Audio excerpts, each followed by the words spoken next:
Hi everyone, my name is Brickell, and this week my video is on top-down versus bottom-up processing. To start off with a few definitions, top-down processing is the process of gathering inputs from our environment to build perceptions by using the sensory information that we have received. So it really focuses on our background and the knowledge and expectations that we have of what we're seeing.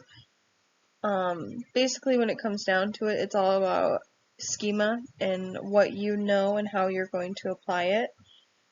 And it heavily relies on experience and knowledge. Bottom-up processing is the process of interpreting incoming information according to one's prior knowledge, experiences, and expectations.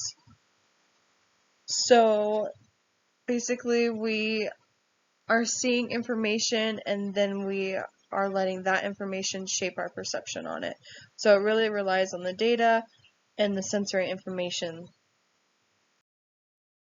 So Gibson and Gregory are the ones who can be credited for this. In 1970, psychologist Richard Gregory said perception relies on top-down processing. He essentially hypothesized that perception is based on prior knowledge, and when we do perceive something and we're processing it, it's all about hypothesis testing. So you're going to take the information that you know and see if it applies to what you're seeing. In 1966, James Gibson argued that perception is a direct observation. He states that sensation is perception and there is no need for processing information at all. So basically what you are seeing is what you now know. In 1972, Gibson claimed perception is bottom-up processing. So how it works, through a process known as sensation, we take in information from our environment and convert it into neural signals to hopefully make sense of it all. Next, our brains try to interpret these signals, and this is known as perception. So one way that I really try to remember what top-down and what bottom-up means is I think of top-down, you start at your brain, you start with what you know, and then your brain works to explain what you're seeing, so it goes from the brain to the eyes. And for bottom-up, it's kind of reverse. So your eyes, the information hits your eyes, and then it goes up to your brain. So what you're seeing is what your brain is interpreting.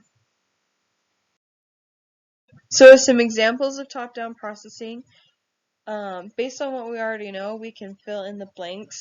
So the first picture you can see it was one of the ones that was included in the lecture. When it's compared to A, B, C, you can see that it's a B.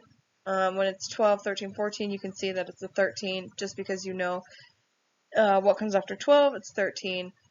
Another one is the top right example. I hope you get an A5 on the AP exam. Based on what you know, you can kind of fill in the blanks, and then a simpler example of that is love. Obviously, we know that LOVE spells love. Some examples of bottom-up processing is basically in order to process what is going on, we must rely on our environment to give a signal. So when you stub your toe, the pain signals go up to your brain and tell you what's happening. When we see a road signal, we see that it means 30 miles per hour, so we have to follow that. And another example is a blind taste test. You are relying on what the information that is given to you to then interpret what's happening.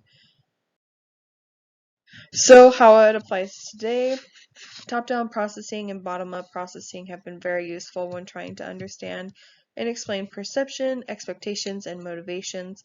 We use these processes every day to try and make sense of the world around us, and it is a way that our brains process all the information we receive in the environment. Thank you.